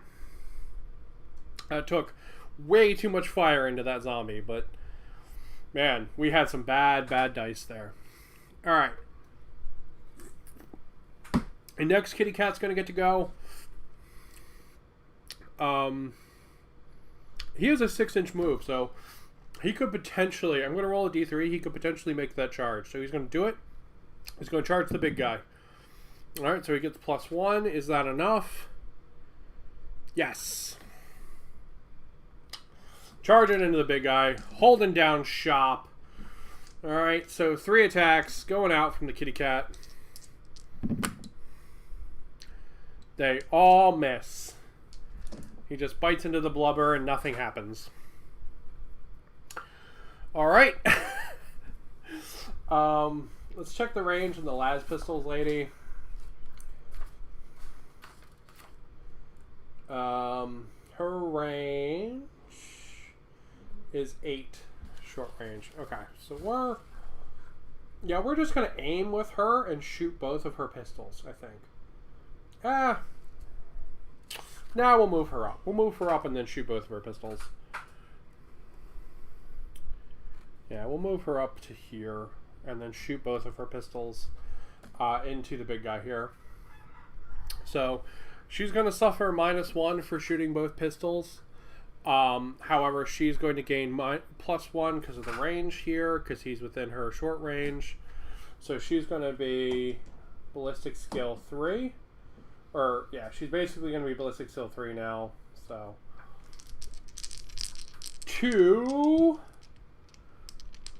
Is this technically a rapid fire gun? What is this? 2 ammo checks. And 2 hit rolls. 1 hits. Both ammo checks are fine. Alright, so 1 shot goes into him. Let's see if it wounds. 3 versus 3. Does not wound. Just goes into him, and he's a zombie, so he's just like, it's fine. Alright, he's going to respond by charging her. I shouldn't be pre-measuring, but I am, because I just need to get out of the habit of it. So, for anyone that's wondering, the reason you don't pre-measure, right, is because this is not intended to be like a super crazy tactical game. This is intended to be a, like, let's tell a story and have some fun kind of game, right? So the fact that your guys would shoot and it not be, it not be close enough is more of a thematic thing than like a tactical thing. Which is why you're not supposed to pre-measure in this game, right? You're supposed to be like, oh, well, this guy, he hates that bomb, so he's going to go try to shoot it. He could be across the board and still try kind of thing. Alright, so zombie gets 2 attacks coming in. They both thankfully fail. She's going to get reaction attacks, so she's going to get... She's just a ganger, so she gets 1 reaction attack with her... I'm going to take it with her pistol. So... And she's fine, so it hits. See if it wounds.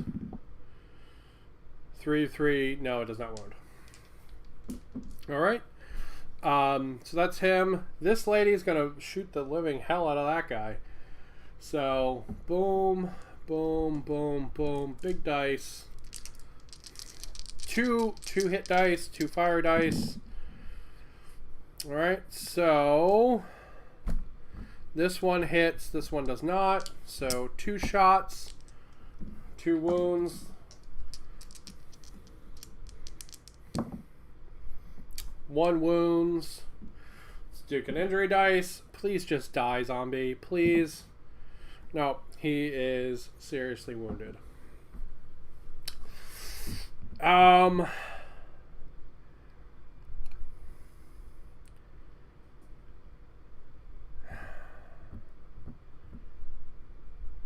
Okay, so the shotgun lady could try shooting now, potentially kill somebody. Or she could come over and murder this zombie. And this is an interesting choice, right? Because this zombie could, in theory, bleed out and not be able to get up or anything like that. So it's sort of like a risky kind of choice here, right? Like I'm choosing to... I can either have the guaranteed kill there or potentially get it for free and get another kill. Because if he stands back up, I need to wound him again to knock him down. And I only have 1 turn to do that. So we're going to risk it for a biscuit. And she is going to aim and shoot at this big monster here. So I have not found anything in Necromunda that says you cannot shoot into combat. I have been looking and I have not found anything that says that. There is a roll for stray shots, which is like an advanced roll, where if you miss, you can hit your own people. So I think because that roll exists, you can shoot into combat. So we're going to shoot into combat. She's going to take her shotgun with a scatter shot. And she is going to have a 2 up to wound that guy. 2 up to hit him, I'm sorry. So she rolls a 4. She does not run out of ammo, which is good.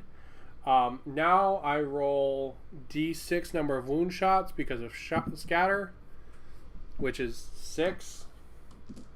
This guy is... Literally, I don't think can survive this. I think numerically impossible. Alright, so... Wound, wound, wound, wound. Yes, he is numerically impossible to live it. But we're going to roll the dice anyway, because rolling dice is fun. 4 wound dice. He's dead with 3 flesh wounds. Bleh. I guess technically I could have rolled multiple serious injuries, at which point he would have been fine, but which doesn't make a lot of sense. That's got to be weird. All right, so that Zombo is gone, and this is the end of round 2. Now, moving into round 3. All right. So I'm gonna go first. I need to kill this zombie. So if I don't kill this zombie, he's gonna get into the base and win. There are a couple options to do this. I can shoot with her, at which point I have 2 shooting dice to do it. However, it's a ballistic skill of 3. Or I can shoot with her and have 1 shooting dice to do it with a potential ballistic skill of 2.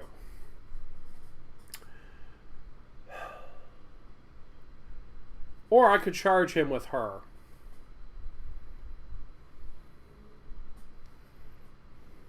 The charge is the guaranteed. So let's keep him out of combat.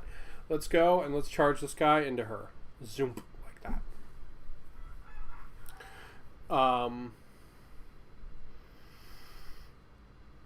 Okay, so we're gonna charge her into him. She's gonna get 2 attacks. Gonna take him with the pistols. 4 pluses, 1 hits, 3 up to wound. Wounds. He's got to make an injury roll. He is seriously injured. All right, so he is knocked down and seriously injured. All right, now the zombos get to go. This guy is going to attack into the kitty cat. So he's going to have 1 attack into the kitty cat. And it's going to miss. Kitty cat's going to attack back with 2 attacks. 1 hits. Let's see if it wounds. It wounds. He needs to take a... Alright, he is seriously injured. Down and alone. So the kitty cat's going to chew his throat out. Alright. This lady is going to shoot this guy all the way out here. So 2 shots with rapid fire. Oh wait, no. I've been doing this wrong. You roll 1 shooty dice and 2 rapid fire dice. Yeah. Like that. So they both miss. Alright, so she's spent. Let's shoot with her into him. 1 hit and 1 dice. She doesn't run out of ammo, but she also does not hit. Okay.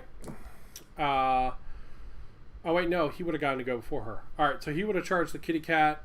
2 attacks going into the kitty cat. 1 hits. Does it wound? Does not. Alright, so the kitty cat's going to get a reaction attack. 2 attacks going in. 1 hits. Does not wound. Alright, now the kitty cat, she would have shot. Now the kitty cats get to attack. 1 hits. Wounds.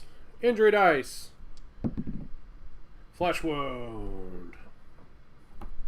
Alright. Now, he gets to make a reaction attack. 1 dice. Hits.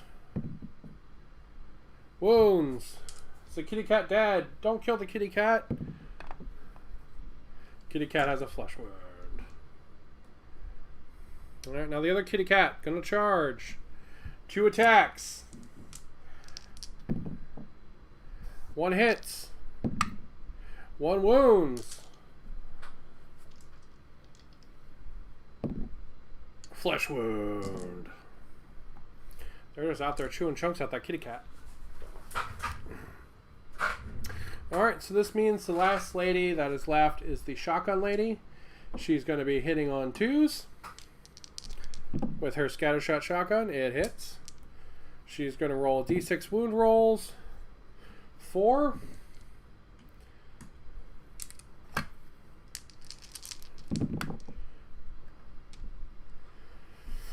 Wow, they all hit. Okay, so 4 wounds.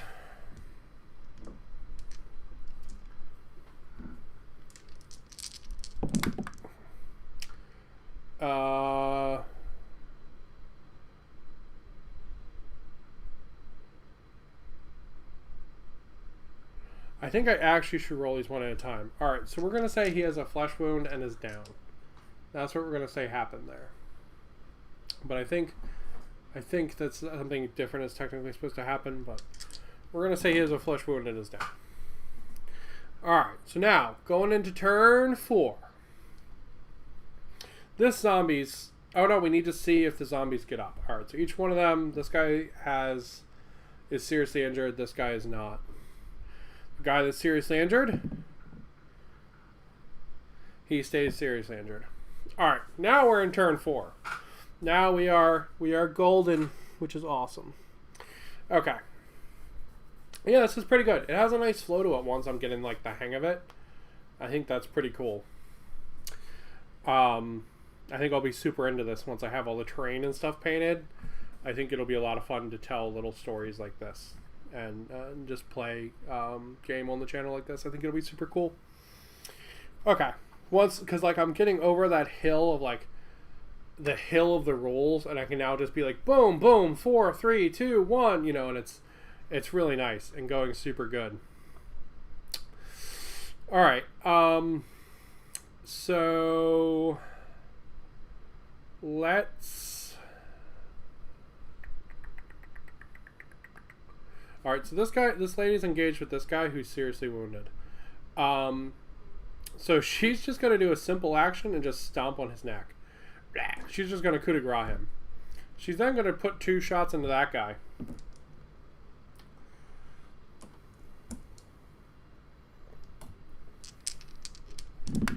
Because that guy's turbo screwed. They all miss. Alright. He's going to attack the kitty cat. 1 attack. Hits. Does he wound the kitty cat? He does. Oh no, kitty cat. No, kitty cat. Serious wound. But however, though he is seriously wounded, he can't free coup de gras him because the kitty cat is still like, the other kitty cat's still fighting him. So that kitty cat can't get coup de gras. Alright, the kitty cat also can't fight back now because he's knocked down and seriously wounded. So let's take our shot with the archer into him. Hits. Does not wound. Alright, so now the other kitty cat who's not seriously wounded is going to attack in. 2 attacks. Wow, snake eyes, that's horrible. Alright. Lady with the shotgun. Because she's just like the baller queen. Alright, let's do a d6. 2. 2 wounds. Neither of which wound. No, because he has 2 flesh wounds, so both of these wound. Alright, so 2 injuries. Seriously wounded. We're just going to say he's super dead. Alright, we're going to say he's super dead.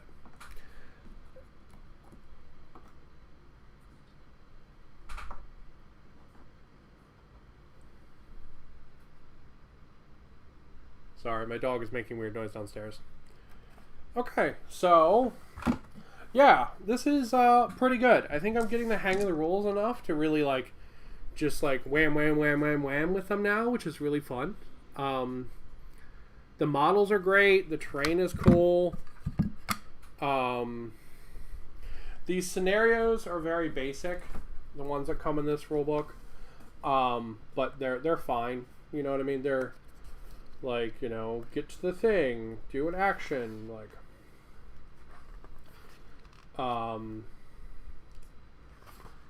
you know, how to like get loot caches, get them off the battlefield, stuff like that.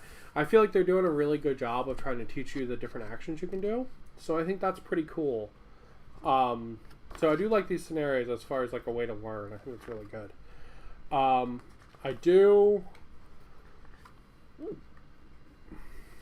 do wish they had so the real rules for this section are a little different. And I wish they would have had all of the rules in here. Or like this is fine, right? But the skills, I wish they would have made it apparent that there's like the weird skill system. I do like this better. As like these are the skills your guys can take versus that weird skill system. But unfortunately the weird skill system does exist, so that kind of sucks. Like if they just said these are the skills your guys can have, pick from this list, I'm more than happy with that. If this was like a full replacement, and I don't know that it's not, I am more than happy with that. But yeah, this is definitely a super good book for learning to start off, especially with like the making the gang stuff. Helped a lot. We didn't do a lot with bottle tests because I just said they're zombies, so they don't take bottle tests.